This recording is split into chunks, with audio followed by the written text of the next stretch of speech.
পরিপত্র খেলা বন্ধ করে অতি দ্রুত স্টেম প্রতিনিধি সহ সকল স্টেক হোল্ডার সাথে আলোচনা করে একটা নিরপেক্ষ অবস্থায় এসে আটটা কোটা বৈষম্য নিরসনের জন্য একটা কমিশন গঠন করে আলাপ আলোচনার মাধ্যমে একটা নির্দিষ্ট কমিশনের সুপারিশ অনুযায়ী সংসদে একটা আইন করার ব্যবস্থা করবে।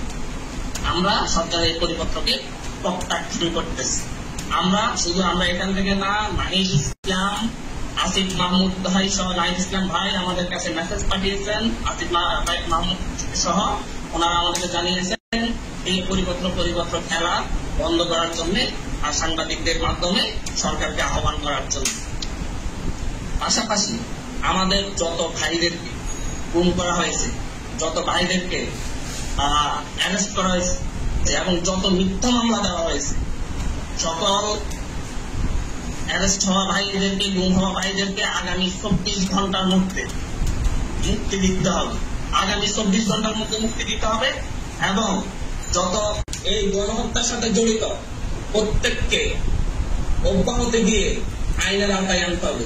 মন্ত্রী থেকে শুরু করে কনস্টেবল পর্যন্ত যতজন এই গণহত্যার সাথে জড়িত তাদেরকে অব্যাহতি দিয়ে আইনের আওতায় আনতে হবে। আমরা 24 ঘন্টা সময় দিচ্ছি।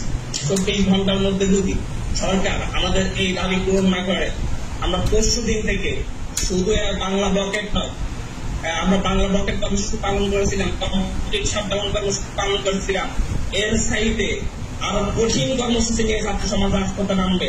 আমরা এবার পালিয়ে থাকবো না, আমরা রাজপথে নামবো, প্রয়োজন আমাদেরকে আবু সাইদের মতো গুলি করে হত্যা করা হয়।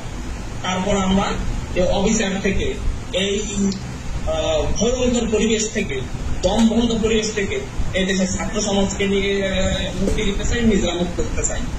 এবং আগামী দিনে আমরা সারা দেশে অনলাইন অফলাইনে এই রাষ্ট্রীয় গণহত্যা এবং রাষ্ট্রীয় অফিসারের বিরুদ্ধে রাষ্ট্রযন্ত্রকে ব্যবহার করে সরকারের যে অফিসার করা হয়েছে, যে সন্ত্রাস করা হয়েছে, তার প্রচারণা তুলে ধরবো, গ্রাফিতি করবো এবং দেয়াল লিখন করবো।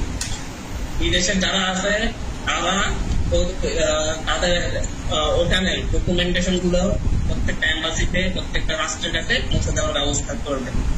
সেখানে এরপরে আমরা পরশুদিন থেকে মাঠের কর্মসূচি নিয়ে রাজপথে ফিরে আসব। আমরা পরশুদিন যদি সম্ভব হয় আমরা বিশ্ব বিবেকের কাছে, বিশ্বের রাষ্ট্র সমূহের কাছে আমরা ব্রিফ করব এবং ডকুমেন্ট গুলো তুলে ধরবো, এই সরকারের গণহত্যার ডকুমেন্ট গুলো তুলে ধরবো। এই ছিল আমাদের আজকের কর্মসূচি।